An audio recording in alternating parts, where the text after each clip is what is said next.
Would it be stupid to say that apart from one moment it's got a bit loose, that went pretty much as you would want it before the game? Yeah, there's maybe an element of truth in that. We knew tonight, we needed to be solid and resilient in the game, and we wanted to give ourselves a chance to stay in the game by being defensively really resilient in the first half and give ourselves a chance to attack it more in the second half. So from a defensive point of view, a lot of the first half was good. We didn't give up many chances. We ended up deeper than what we would have wanted to be, and we weren't able to get enough territory and a foothold in the first 20 minutes. We can defend the goal better in terms of, we didn't have much 6-yard box defending to do in the first half. So that was the disappointment. But from where the game was at that point, the way that we stabilised until half time, and then the way that we not quite turning the screw, but we managed to dial it up a little bit in the second half in terms of being more aggressive without the ball, being braver with the ball, and we got the game to a really healthy position to where in the 93rd minute we're in great areas and we got fresh players on the pitch and we're pushing for an equaliser. So I think between that first goal and the end of the game, there was an awful lot of good work done to keep the game competitive and give ourselves a chance to get something. Kieran, on the game itself, in terms of being braver on the ball, you have some really tough games coming up, Chelsea as well, the next month City, Liverpool. So were there some really positive signs that you can take into those games against tough opposition, do you think? I think definitely in the second half. Arsenal are a very, very good side without the ball, both when they're pressing and when they're defending deep. And in the second half, we managed to play through the pressure and cut through the middle of the pitch a few times, which you don't see very often against Arsenal.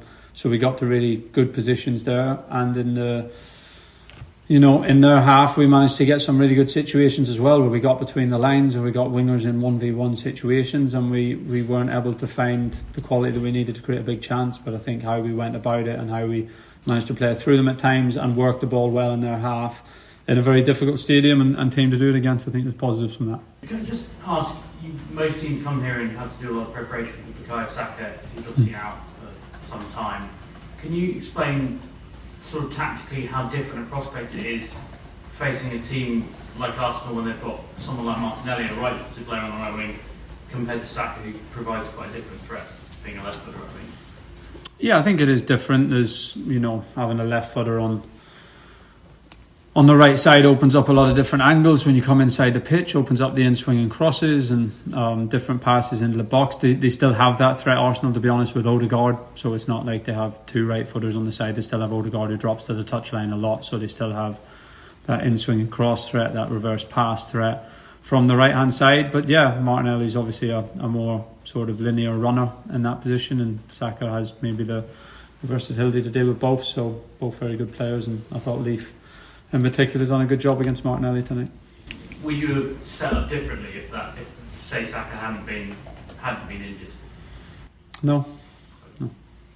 Kieran, you spoke about kind of in the latter stages, getting into the right areas. Did you feel like there were times where you were just wanting the team to take a shot because it felt like you're getting there, potentially just kind of passing around the edge of the box, and there was that need to potentially try and test the goalkeeper? Yeah, I think we missed some moments in the second half, not necessarily just a shot, might be a cross, but I think we missed some moments to really take the initiative and to go and try and do an impactful action to win the game. Now, look, Arsenal have got some of the best defenders in the world and a very, very good team defending in the low block, and we did some good things, but there was a few situations where I think, we can be a little bit more decisive to go and try and make the moment. Nathan Byrne had a good player in those moments. He's had a few cameos where he's looked lively. Just another one where he really impressed. Yeah, he did. Yeah, full credit to him. It's obviously been a bit of a slow burner for him coming into the season with a big injury in pre-season, but he's getting more regular minutes at the moment. Every time he comes off the bench, he's pretty much every time having a positive impact. So it's still another step to start a game and the intensity what there is at the start of a game. But he's working towards that, and I think every time he's coming on in different game states, he's having a good impact at the moment. And Calvin as well, obviously have to come in and fill the gap with Sam Morsey not in the team.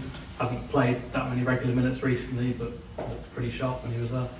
Yeah, I thought he was a positive tonight. I thought all the boys who came in the team were, to be fair. You had Jacob Greaves, Luke Wolfenden, not playing a good amount of time, Calvin Phillips, Ben hasn't played a lot of minutes lately, and I think they all, there's always a good testament to the grouping of players who haven't played, who come in and look fit and are attuned with the squad and with the team.